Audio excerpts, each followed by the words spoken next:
So today in Cinema 4D, we are going to look at the idea of deformers. We talked previously about primitive objects and creating things with primitive objects like the cube or the sphere or the cone or the torus or other objects that we have. We can look at some of these more objects today, but in that we're going to look at things called deformers. So we'll start with a cube. We'll make a cube. I'll hit the T key, make this a little bit smaller, change the size just a little bit there. I can change the shape of this a little bit and make this like there. And cool. And I can change the location of this, go to cube and go to coordinates. And right now, the object right now is, we'll make this a solid size like 180 on the y-axis. So we'll just type in 180 on the y-axis. And I want to put this up on top of the ground plane here. So I want to go here to coordinates and put this 180 divided by 2. Since it's in the middle, since the axis point is in the middle, I'll do 180 divided by 2, which will be, of course, 90. And I'll put this up at 90. So now it's here. All one and just put it there. Excellent. So we have these things here inside here in the create menu over here called deformers. And if you go to create menu, you go to deformer, you will see there's a list of deformers that you can play with. We'll talk about some of these deformers. I promise you we will not talk about all these deformers or we'll be here for 3 hours. So let's talk about some of these deformers here. You can also get deformers by going to this button right here that shows this little curve here, little curve shape here called the bend deformer, and you can add a bend deformer. So we're going to click here and add a bend deformer. When we add a bend deformer, automatically it adds a bend deformer right here. And so if you look, it creates this orangey yellow shape, this invisible shape that looks like a bend deformer. This won't show up in the render, so if you hit Command R, it won't show up and you won't even see it, but here it has this bend deformer. And if you look at the bend deformer has some attributes. It has some controls that we can adjust to change the bend deformer. So it has some basics. You could name the bend deformer if you wanted to, or change some controls about the bend deformer. There it is. You can also move the coordinates. So let's move the coordinates closer to where the cube shape is. So we'll change a little bit of this in terms of the position. We'll move this up 90 as well. And so it's up there. So it's wrapped around the bend deformer. Now, if we looked at the cube, for example, we could go look at the cube and see the cube's object size is 120. We'll make this here just a solid 120 by 180 by 120. So we just know that it's 180 by 120 by 120. We'll take the bend deformer and we'll look at the controls of this. The size of this will change to 120, so it fits exactly. And we'll change this to 180, so it fits exactly. And we'll change this to 120 so it fits exactly. So it's there completely around there. Maybe we'll even make it a little bit loose. We'll make it 130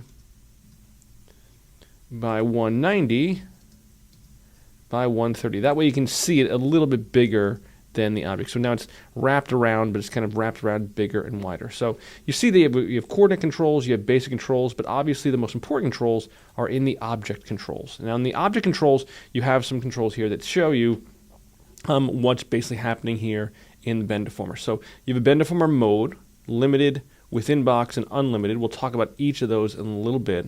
But then you have the most important category, which is the strength of the bend deformer. And if you grab the strength of the bend deformer and you crank this up, you will see the bend deformer strength will change and it will bend this. And so you have a strength control to bend this control here. And you have an angle, so you can change the angle and pull it into different directions and pull it around like so. So there's the controls there for the strength and the angle.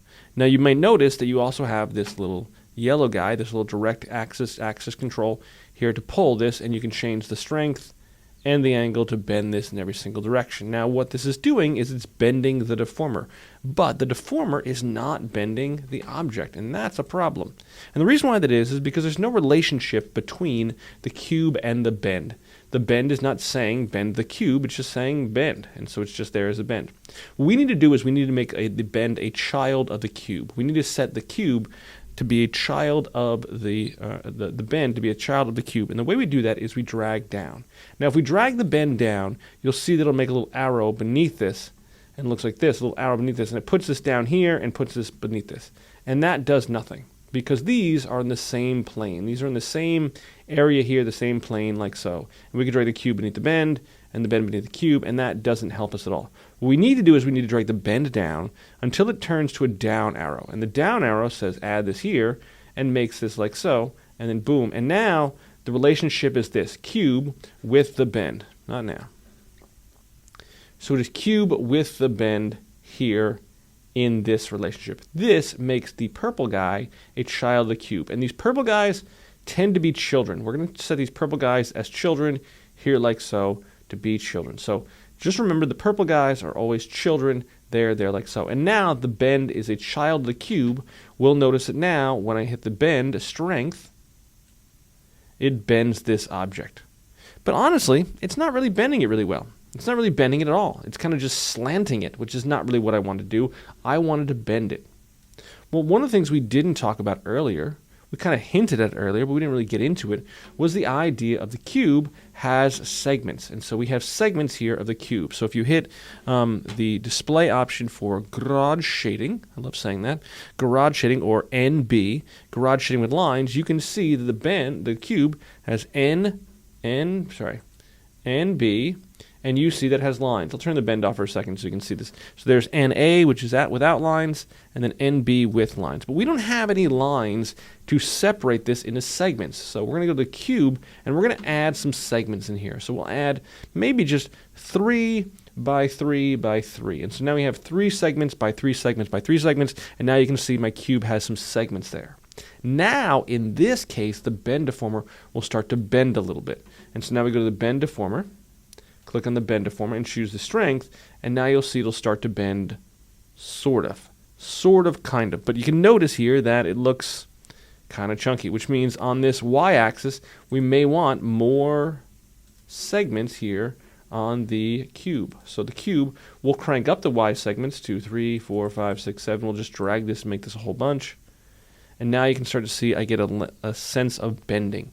And now it's starting to bend more. So I change this to 24 segments, and now I get a lot of nice bending there. And so now it has a really nice bend, and it looks very bendy. And so now my bend deformer can work there accordingly. And now, of course, I can change the angle, change the strength, change the angle, move this in different places, and I can bend this object. So if I wanted a bendy cube, I could have a bendy cube, and that would be there like so. So that is the bend deformer. That is one type of deformer. But you see how we add deformers. We just add them there as children of the object. So let's look at other deformers that we may have. And we may crank this up to, let's just crank this up to 20 sides by 20 sides by 20 sides. So now this is 20 by 20 by 20, which is a lot of geometry. It's going to get a little intensive. If you don't need that geometry, you may want to, take that down a little bit. But we can look at there. So we have the bend deformer.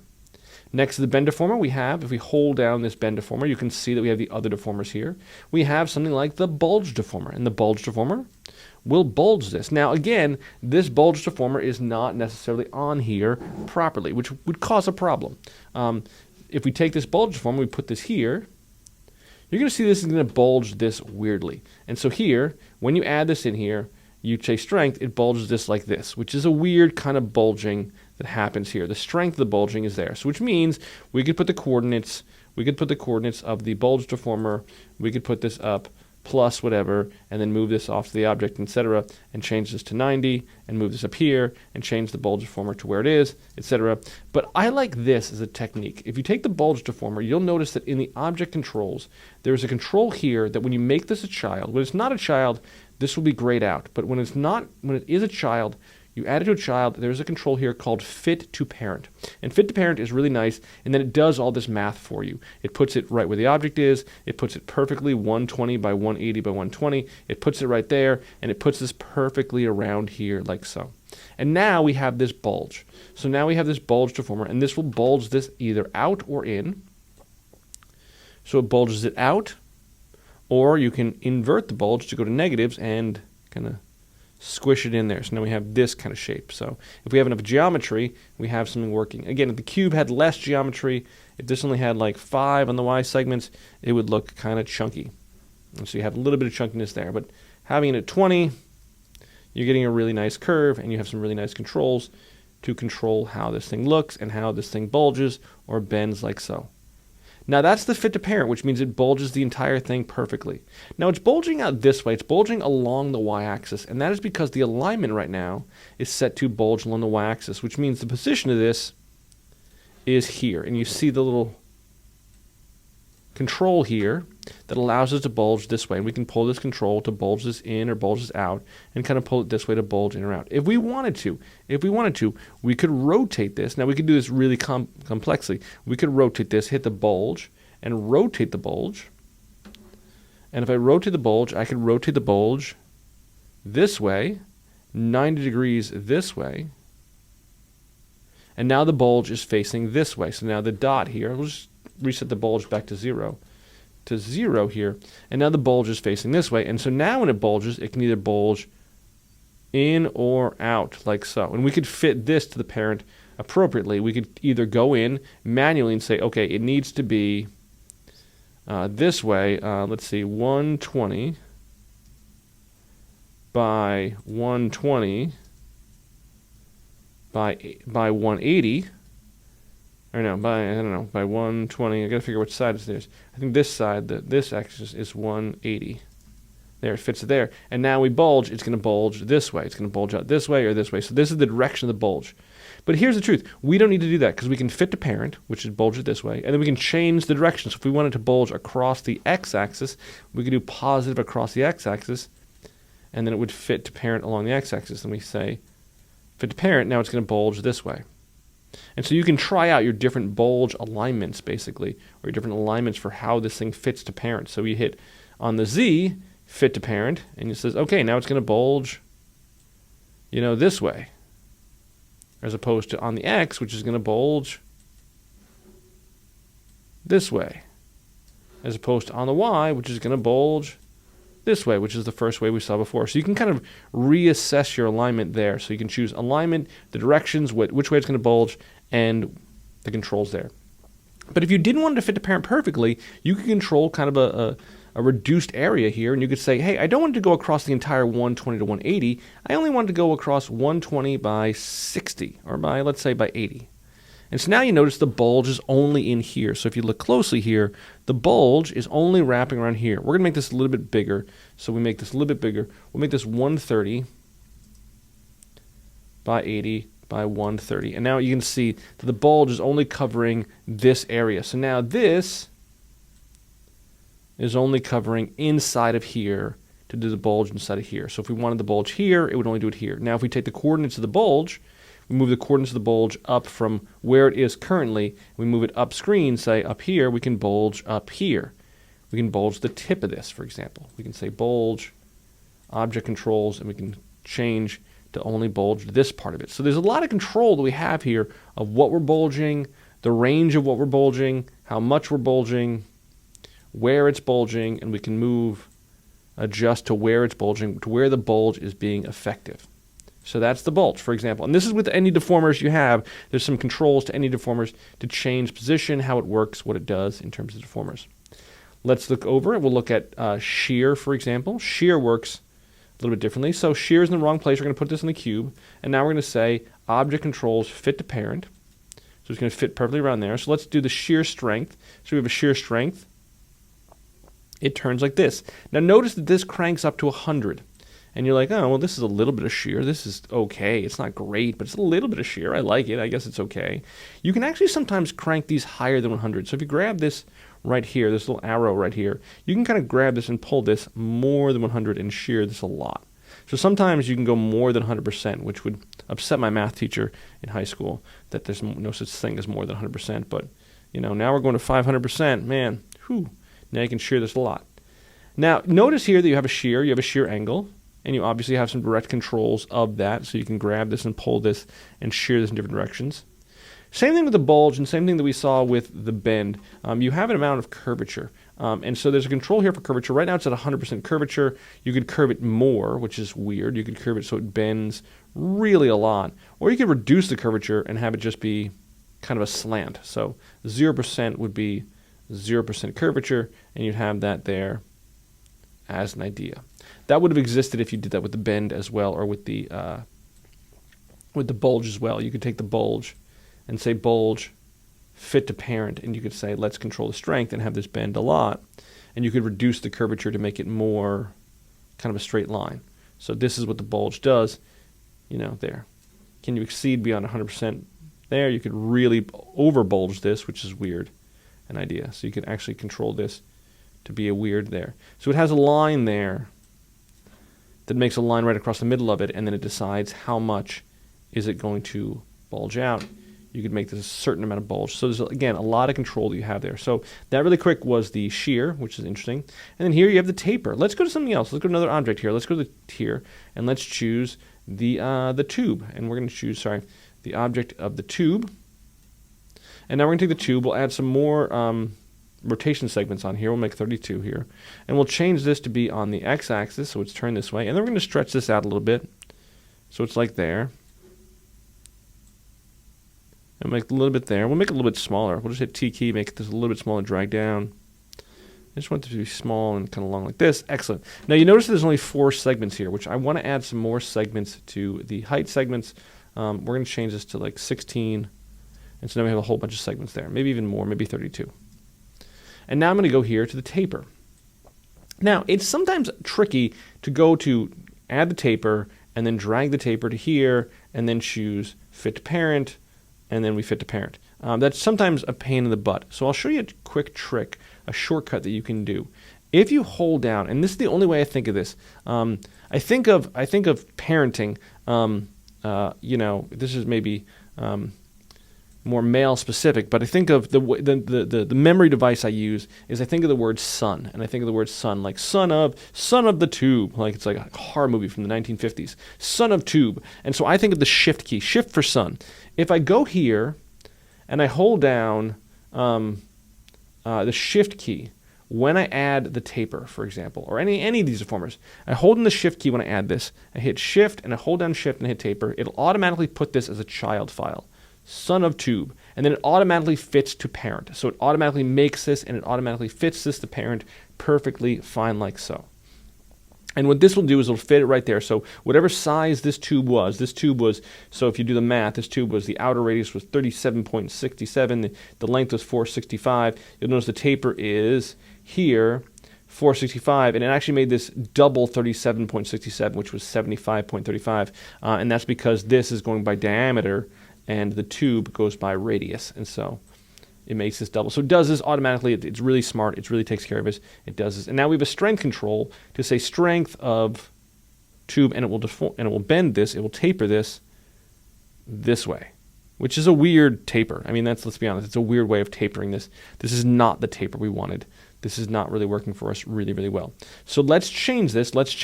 So since this is long ways, let's go on the x-axis. Let's see. Hit the E key, that x-axis right here, this guy is the x. We're going to go to the taper, and we're going to change the taper to the x-axis, and again, fit to parent.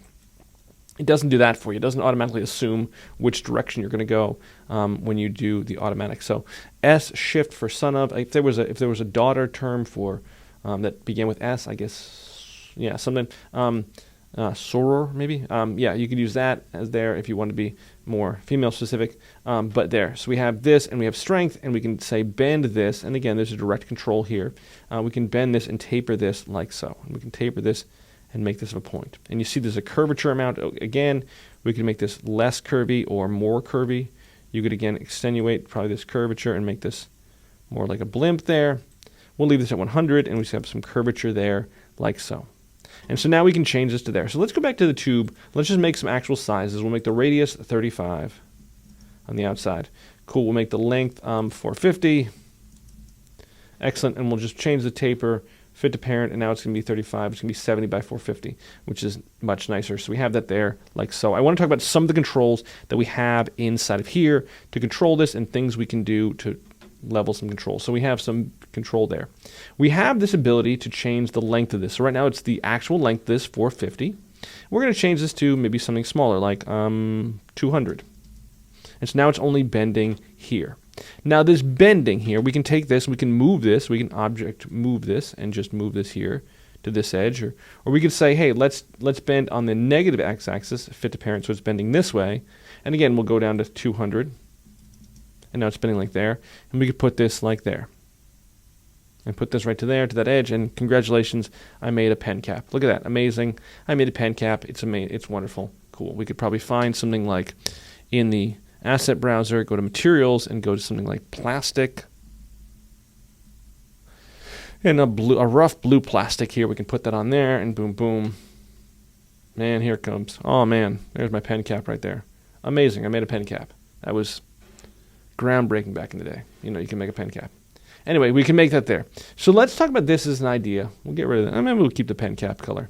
We'll go to taper, and we can take the taper and we can change this to like this and have this be in here and cover this taper amount. And so this is our taper amount here like so. Great, good enough for us. You'll notice that we had these controls that I did mention I was going to talk about before, limited, within box, and unlimited. And so let's talk about what limited versus within box versus unlimited does. Limited says, hey, it's going to taper this down to here, and then once it gets to here, it's just going to continue on. It's going to continue on this size. It's not going to it controls this here at the box and then just stops and then limits this there.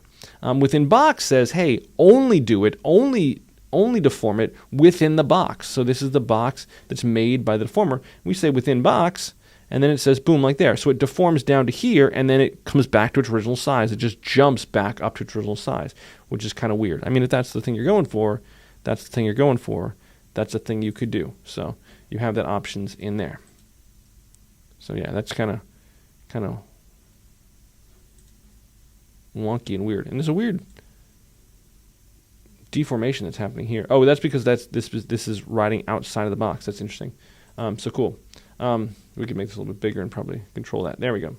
And so that's the deformation that's only happening there within the box versus limited, which does it like there, which I like a little bit better. And then there's unlimited, which just says, hey, I don't care what the box is deforming. Continue this line on until it keeps going, and it does this. So it actually inverts.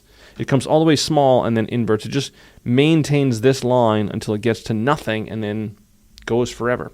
So you can have those controls there for limited versus unlimited versus within box. You have those controls in there. Let's look at some more deformers. We'll play around with some more deformers. We'll stick with the tube for now. Let's see what else we got. So we have there. We have the twist. And so the twist. Well, let's do the twist with a different object. Let's say twist, and let's just grab a different object, and we'll grab something like, well, we'll grab the cube for now. We'll start with the cube. Maybe, yeah, we'll grab the cube for now. We'll try some different objects here. We'll add some more segments to the cube, maybe 20 by 20 by 20. So we have a whole bunch of sides there. Excellent. So now this looks like this. We have this here, and we're going to go here, and we're going to hold down Shift, and we're going to say Shift, twist this. And we're going to Shift, twist this, and we are going to say twist the cube, so it puts the, oops, I grabbed the wrong deformer. Shift, twist, my finger slipped. Oops, I didn't put Shift. Fit to parent, it's going to put this right around here, and then it has a control for twisting this like so. And we can twist this there and make this kind of shape. Eventually, this will get, too weird. If we twist this too much, if we kind of crank this up way too much, you're going to get some weird, because it doesn't have the geometry to handle it. It gets kind of crazy and kind of odd and bizarre. But if you wanted to, you could do twist, for example. If we just delete this, I wanted to do this as a secondary thing. We'll take we'll take the tube here, or the cylinder. We'll take the cylinder, make it a little bit longer, a little bit taller. View, frame default. I'll just go back to frame default here. There we go. We'll take the cylinder, and we'll say cylinder. We'll hold down Shift. We'll do Shift, twist, boom, and we'll put this in here. Again, we want to go to cylinder, and we want to add more rotation segments, 30 rotation segments here. Sorry, not rotation segments, height segments, 30 height segments. We'll change this back to, 32 is fine. And so now we're going to say twist this, and we're going to twist this. And what you're going to see here is on this twist, you won't necessarily notice that it will do that much. If you even crank this up a lot, you may not even notice that it's twisting this. There's a little bit of ridginess there. You see a little bit of ridge on the edge there. You can see that a little bit, but not really doing much. What you may want to do is take the twist and say, hey, the twist is set to the size of the cylinder. It's set to the radius of the cylinder. Right now the cylinder's radius is 25. And this is set to, we can set this to fit to parent to 50, which is fine. But it's not really doing much. Maybe we want to change this and change this to 45. And so by changing it to 45, we'll cut into the cylinder a little bit. And so that might give us some better ridginess there. We can see some there. So there's a little bit of play that you can do with some of this and how this works. What also is a factor, what also may be a factor of how this ridge is if you compare, and this is where you get some crazy math here. If I change this to 720, and I have a certain number of rotation, certain number of height segments, you can do the math. So if I have, 18 segments there, you get some different ridges there of how this thing equates to it. So if it's spinning 4 times per ridge or something there's some kind of geometric math that I don't necessarily understand, but you can work that geometric math. So sometimes changing the number of height segments gets you more kind of ridge edge there that you can control in terms of that capacity. So we can change there. And again, we can always take the twist and just have the twist be only over a certain section. See, that's a lot of twist in there because you have lesser segments for the amount of rotation. So again, it's that relationship of how much you're changing your angle versus how many segments you're covering versus how many segments you have. You can change how this ridges and how this controls. So it gets a little bit tricky, and you kind of almost got to play a little bit for how many segments you have versus how you want the ridges to look. And you can change that to be kind of screw heads there or something like that. So you have a little bit of control there to control that, just as an idea in there. So that's the twist, deformer, etc. You'll see that there's often with different objects a relationship between how many segments you have versus how much you're pulling any of the deformer's strength to adjust it.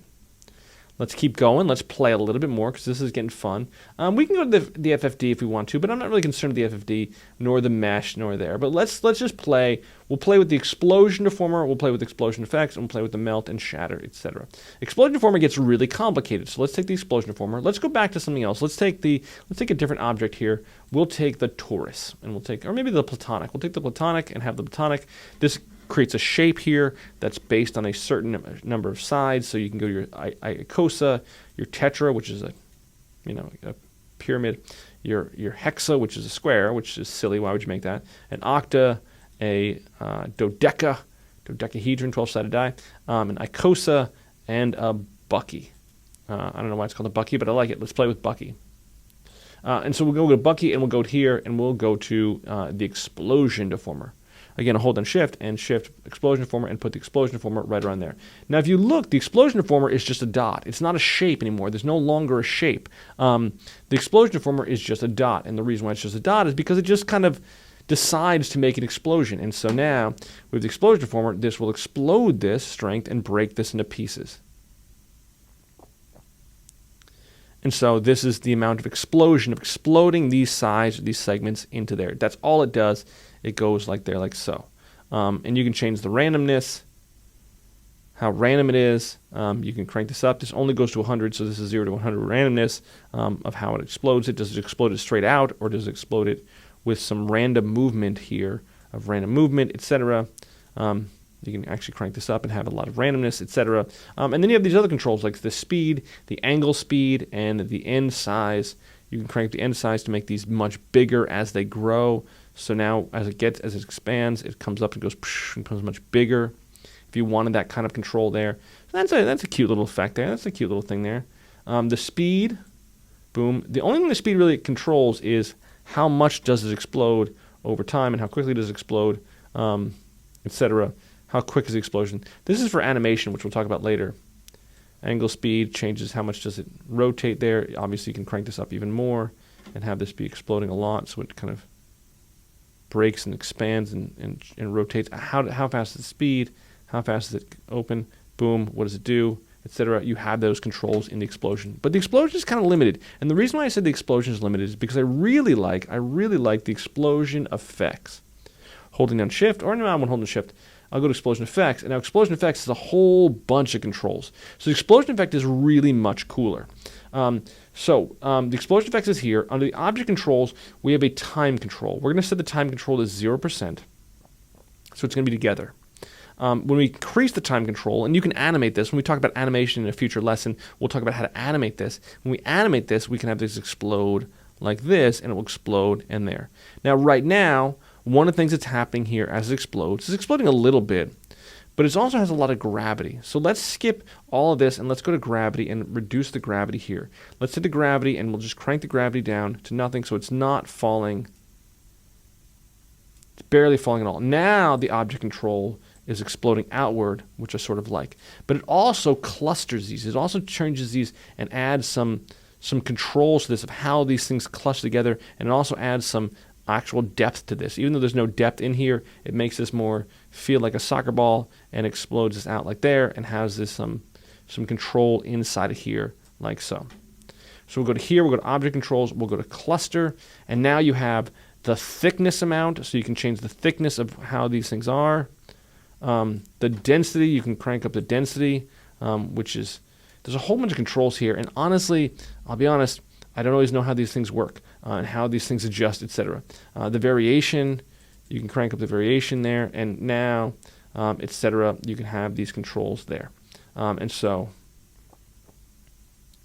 how these things cluster and how they form together, and the variation of these kind of things, and play with the density and play with the density variation, and you can control there. There's a cluster type, whether it clusters into automatic control, which is kind of there, polygons, which will make this kind of looser, so now it's going to explode.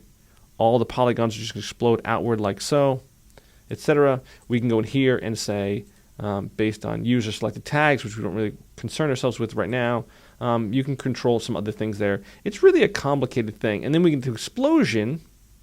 Now you can get the explosion strength. So how much does it explode? So how much does it control? The direction, it goes into all directions. You could only go into only X or accept X or only Y or accept Y. So it only explodes left or right, but it doesn't explode. So it explodes outward and backward, but not upward. So this is the direction of the explosion. You can see these little green controls, which gives you a sense of what it's basically doing. The blast speed, the blast time, the decay, the blast range, the variation. You can have increase the variation, etc. I always like cranking up variations to see what these things are really doing. And you can play with this there like there. And again, obviously this can be animated to make objects explode into different directions, etc. there like so. And those are controls. You can also add some rotation, so you can change some rotation. So these objects will rotate. The rotation variation, we can crank this up here. Rotation's axis is the center of gravity, which is basically here. And so we can control this to have this, again, play with there. That's the explosion deformer. It's there. It's cute. You can explode these things out. You can play with this. You can animate this, etc. There's a special category. Ooh, you can add wind. Ooh, wind. You can have it explode, and then as it explodes, it gets taken by wind and explodes out in a certain direction. We'll go to special and add some wind in there. And you can add some twist as well. So the whole thing would twist around as it explodes, kind of a whirlwind. So now as it explodes, it kind of winds out and twists. There we go. You got to make sound effects with your mouth. Otherwise, it's really not as cool. There we go. Cool. Again, you have these controls there. Play with them. Enjoy them. Explore them. Experiment, etc. there. Really quick, we'll go back to something simple. We'll go back to maybe the torus. We'll just take the torus. Here's the torus. It's basically a circle. We'll change the ring radius to maybe something a little bigger. We'll put this on the x-axis, maybe there, like so. Or maybe the z-axis. Cool. And we'll move this up. So right now, this is, again, we can take the radius at 200. Coordinates, we're going to put this up on the y-axis at 100. And so we'll put it up there. Yeah, we'll work it like there. I don't know. Yeah, we'll take it like there. Actually, maybe we'll do this. Maybe we'll do object and we'll do slice. Let's turn the slice on. Let's slice this in half. And let's change the slice to 180 start point, and then we'll change this to 360 here. So now it's just going to be on the ground like there. We'll put this down on the ground right here. Cool. Coordinates, we'll put this at, I guess, yeah, 20. Cool. Put this right there. And so now it's right there on the ground. It's actually floating a little bit above the ground. Let's put it back to 0. Cool. It's right there on the ground. Excellent. So now it's right there on the ground. Amazingly like so. It's sitting there on the ground. Cool. If we make a plane here, I want to make a point about this. When we make a plane, we can see that it's fitting perfectly right there on the ground. Excellent. So let's take the torus here. Let's take the half torus, and we're going to go here, and we're going to go to these two deformers. We're going to go to these deformers. One here called melt, and one here called shatter. We're going to look at both these, melt and shatter. And so we'll grab the melt deformer, and we'll grab the melt deformer. What's the melt deformer going to do? We're going to put this on the torus. It is going to melt this. Now, it does this automatically here. We're going to change the strength here of the melt deformer down to 0. Excellent. And leave it here. And what this does is it takes this and breaks this down as though this were some kind of liquefied thing, and it will melt this down and melt, and it just fell apart. And then it turns into a flat plane. Now, there's a strength control. Obviously, it melts down. Boom. And goes there. It has a radius. The radius is how big does it end up being in terms of the melt? Just how does it melt? You can change the radius there. There is a vertical randomness, which is at 100%, which is there. Can we crank this up more? Can we crank this up? 100 is going to be maximum. The radial randomness, we can leave it 100. The melt size, it actually becomes 400% bigger than it is when it's done melting. So when it's here, actually falls apart and melts down like so. So we can control how this melts by controlling the radius and choosing the melt there.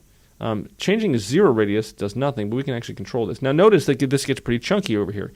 So this gets a little chunky over here. We can go to the torus and say, hey, let's add some more segments here. Let's add like 64 segments and change some more pipe segments to 64, and then we get some more, you know, really kind of melted down chocolate there. So cool, we control that. So a combination of these things will there. We can change the melted size to smaller, maybe only 250%. So it doesn't get that much bigger. So now it's going to melt down like there and going to melt and fall apart like this. Boom. The noise scale, we could add a lot more noise to this. Right now it has this much noise. We could crank the noise scale to get much more complicated. Again, if we get much more complicated, it's going to get chunky unless, let's do something crazy. Let's see if I can max out. We'll go to 320. Boom. Now we get there. And a pipe thing, we'll go to 320. Boom. And now we get a lot of, look at that. Ooh. It's a lot of geometry there, but we can melt this down. We can melt this down. Notice one of the things I did with the melt is if I took the melt when I made this object here, we'll just lower this back to 64 by 64 before I overwhelm my system. Notice what I did was I put this on the ground plane, and I want to show this as an idea. Let's take a look at this in terms of the, we'll take a look at the figure here, or maybe just the capsule. The capsule is right across the middle of the plane here. So it's right across the ground plane, across the middle of the ground plane. Here's a tricky thing that I've noticed with the melt, and we'll also see this with the shatter in a second. But with the melt, when I apply the melt, what it does is it assumes the ground plane is the floor. And so wherever this object is, wherever the melt is, it's the floor. And so when it cuts this off, you'll see that when it does this melt, it melts this down to here, just to here. And it loses half of this. So before you apply the melt, what you want to do is you want to take this capsule and put it up onto the ground plane right there. That way when you apply the melt, which is on the ground plane, it melts this down the whole thing. Otherwise, you get some weird relationships there.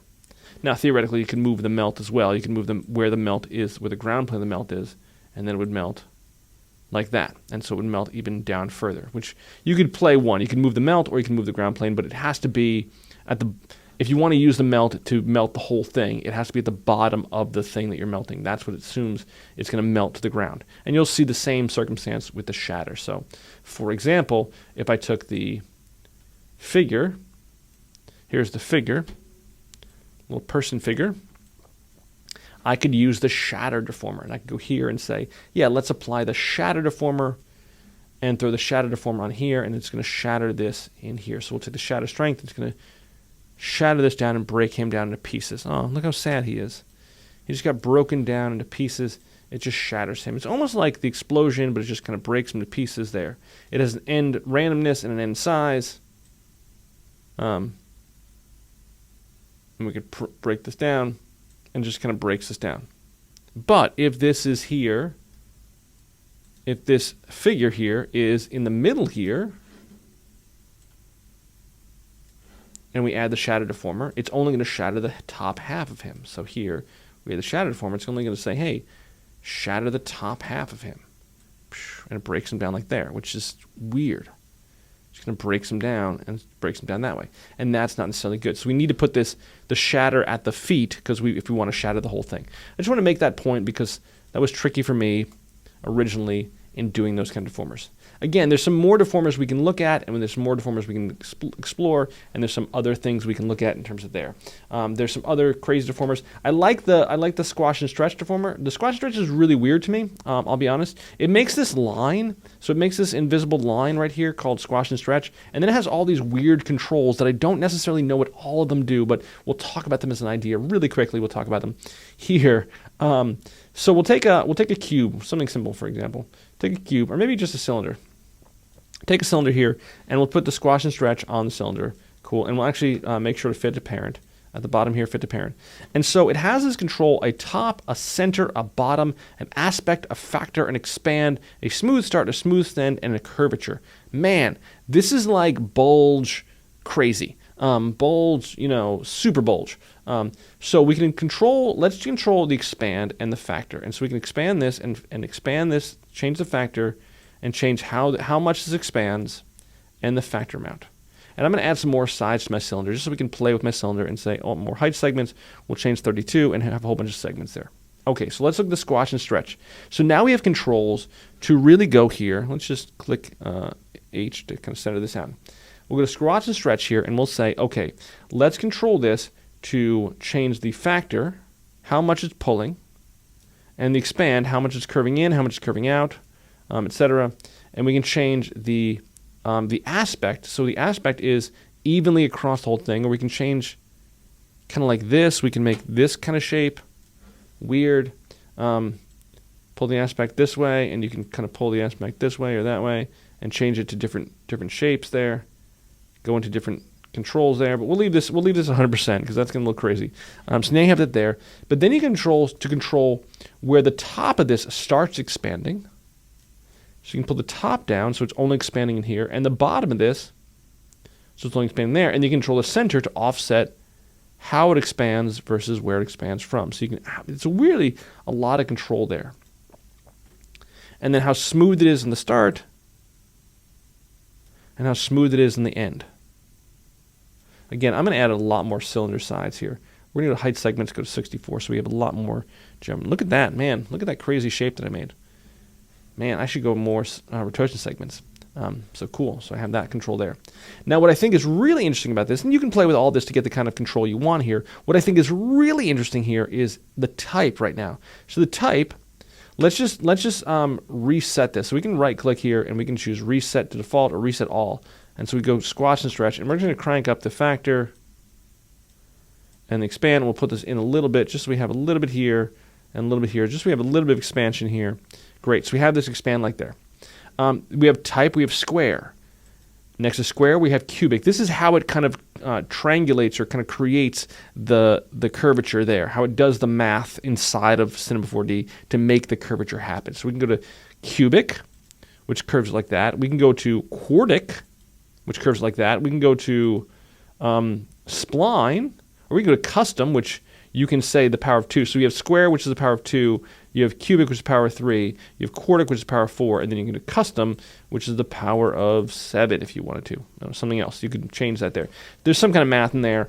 I didn't pass trigonometry in high school, so you can do that on your own. You can figure that out there. Or you can go to spline. And with spline, you get this little line here. And this little line, now you can grab these little points here. There's tiny little points right here. And these tiny little points here, you can grab these points and you can pull them and change how this curves.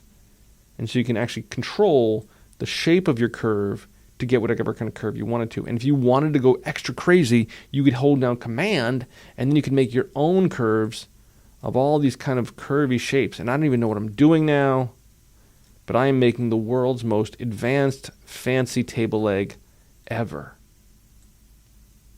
Look at that. Whew. Again, I'm getting a little bit of chunkiness in the edge here, but again, these controls, how I pull and adjust these controls, I can control, man, that's squash and stretch. There's a lot of cool things you can do with squash and stretch, and that's crazy advanced geometry, and I didn't even do anything. I just kind of played around a little bit. So that's, holding on a command, I can make these more vertex points, and then I get these little Bezier handles, and I can control them there like so. So that's squash and stretch. That's kind of cool. I think I'm kind of happy with that. Let's go through a couple more deformers, and we'll just kind of, I want to end with another idea here in deformers there. There is the bevel deformer. So if I wanted to say, let's take the cube and let's control the cube and say, let's down here, we'll add the bevel deformer. The bevel deformer here, we'll add this as a child here. Bevel deformer, we'll just kind of come out a little bit. And now I can bevel this, which would automatically add some, filleting to this, which I can automatically do with the cube, but I can kind of control this of how it bevels here. So I can do different amounts of threshold. We can change the number of subdivisions from 0. Right now it's doing a single bevel, but we'll change this to more edges there. So that's an alternative to doing filleting. So if you have a shape that doesn't allow for filleting, you could kind of control the filleting, and you can control the mitering, and man, there's a whole bunch of controls of radial and all these other kind of controls there that I don't even know what they do. Fixed distance, radial, etc. You can change this to there. This chamfers this. The depth, you can crank up the depth and change a little bit more. You can actually insert this or inset this, so it comes in like there. Some really cool things you can do with the bevel deformer and some different things. There's controls for shaping and the topology. I don't know. There's a whole bunch of controls in here. You can explore and you can change things and you can set things out and how this adjusts, etc. All these controls there. There's another deformer. One of the ones I like, we'll do this here with the plane. We'll take the plane here, and the plane we're going to put on the z-axis, so it's facing up this way. We'll zoom out a little bit so you can see this a little bit better. I'm going to add some more segments here. So this is just a regular plane. It's just a flat sheet of paper here. Right? We can go to here, plane. We'll add like 40 by 40 segments here. 40 by 40 segments. And we'll go here. And the plane, I really like, I don't know why. I like the wind deformer. The wind deformer is great. The wind deformer, we can apply this to the plane. And it makes this blow in the wind. And so it changes this to blow in the wind like so. Now it's not blowing right now, and that's because we're not playing it. We haven't gotten to animation yet, but here down the bottom, this automatically hit the play button. And this will play this like so.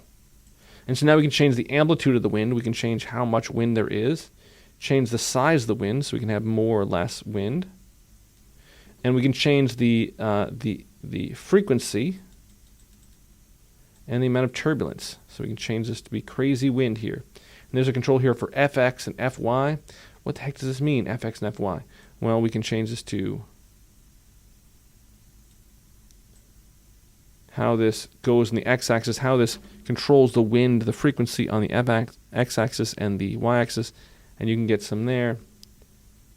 Change the amplitude to a little bit bigger, change the size to a little bit smaller so we get more. Man, how big the gusts of wind are. Change the frequency to change the speed of this. Now we... Craziness. Craziness. That's fun. Again, we can control some wind there. So we can animate some wind. We'll hit stop for a second, and we'll take that there. So if you did that with a different object, let's see, if we get rid of the plane, we said, let's make it really windy for this this oil tank here. Take the oil tank here.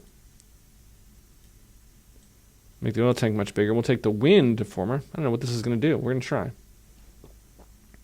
We'll take the wind deformer and apply it to the oil tank, and then, cool, and now we can wind the oil tank, which is really weird. That's bizarre. Crank the amplitude, maybe change the size, or decrease. If we decrease the size, we make more wind. Again, the oil tank is going to need a lot more edges here.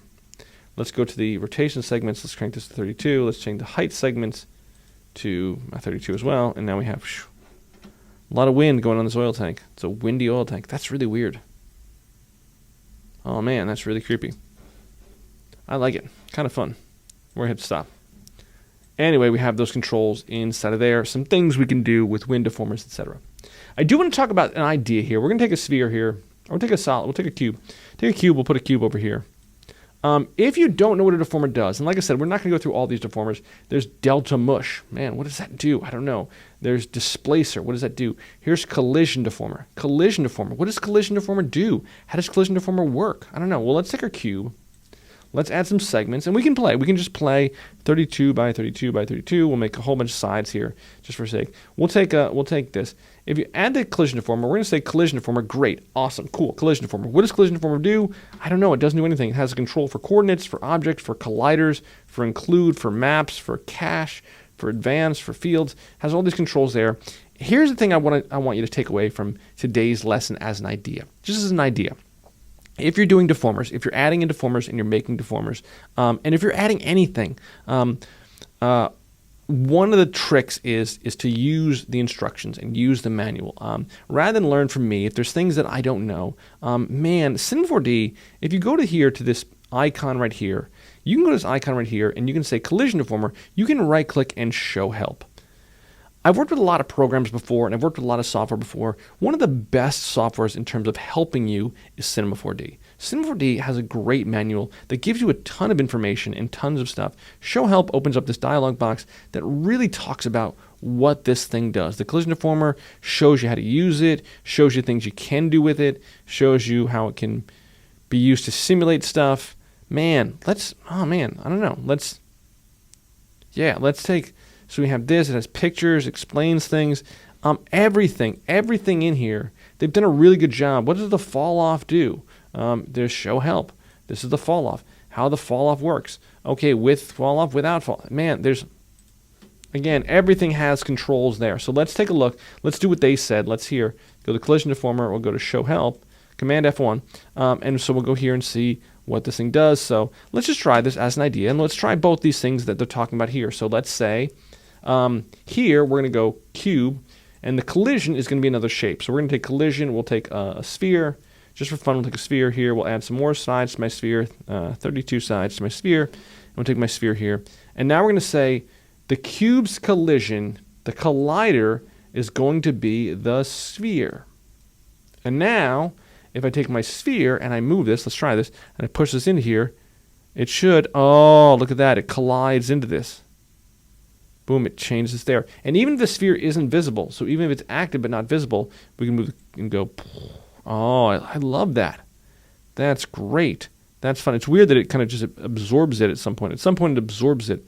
I bet that's somewhere in the controls here of the collision, of what it does with the collision, of how it does. We could change the fall off. Ooh, we could change the fall off to surface, maybe. And change the surface distance there. Change the strength and controls. Maybe the collider. I don't know, something. There's some controls we have there. How the collider works. What does it include? Advanced controls. Stiffness. Oh, there's a stiffness control, so we can crank up the stiffness. The structural control, we can bring that down. And that would change it a little bit. The flex, how much does it flex? Let's see if we crank this to more flex. We go 100 is the most amount of flex. Again, there's some controls we have there for how this really works and how this really changes accordingly. So again, if we go back to the sphere, push the sphere in more. Oh, we can change how this there. Now we're getting a lot of complex geometry here, so my computer's running really slow. I may crash, who knows? Again, if I start pulling things randomly, I may cause some problems. Let's turn off the collision for a second. But that's the collision. And again, if we want to learn what some of these other deformers do, we can explore some of these other deformers and we can see what they do just by trying them. Just by trying them and seeing what's going on with them. What does the jiggle deformer do? What does the spline wrap deformer do? You know, bring it up. Surface deformer, and we can go to search deformer, right click and show help. Command F1, and we can see, deformer used to make an object is followed information of another object. So that might be a simpler version of the collision deformer. Yeah, we can do that kind of, etc. So we can wrap certain things around other things. So if you have a sphere, a cube, add the surface deformer. The surface is the sphere. Boom.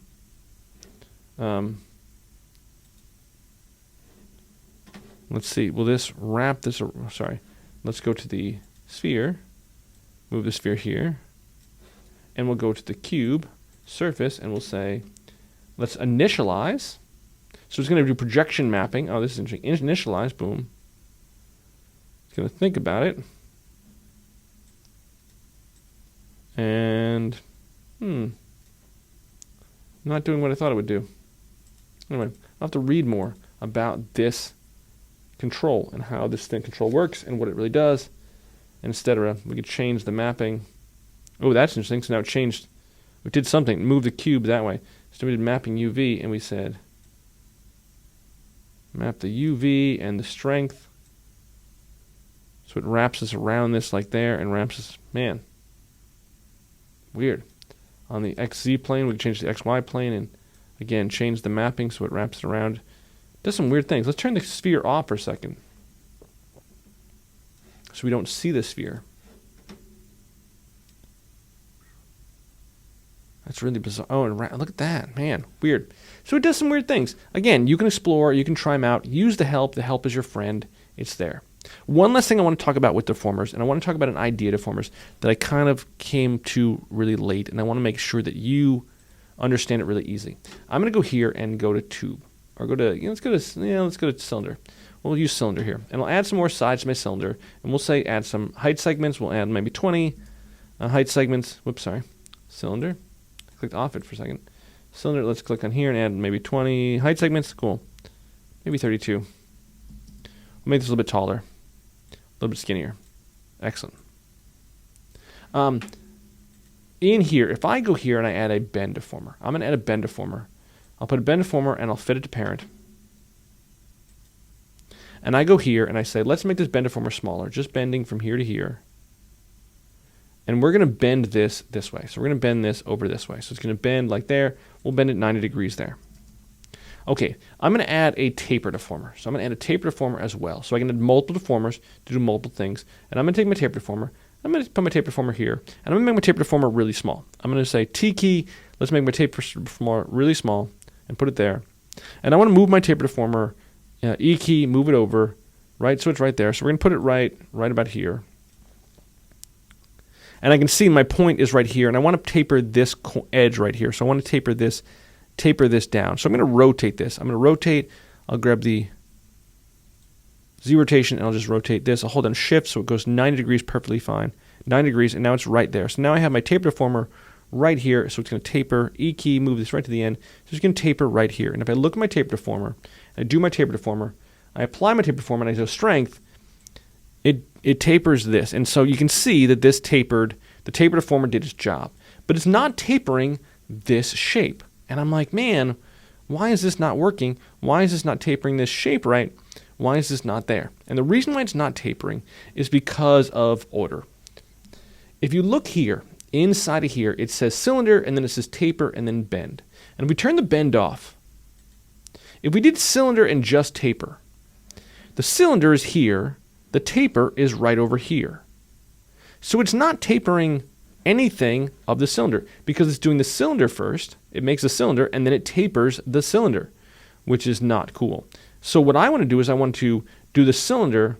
I want to bend it first and then taper it where it is, which means I need to change the order up here. And when I do that, boom, then I get my taper.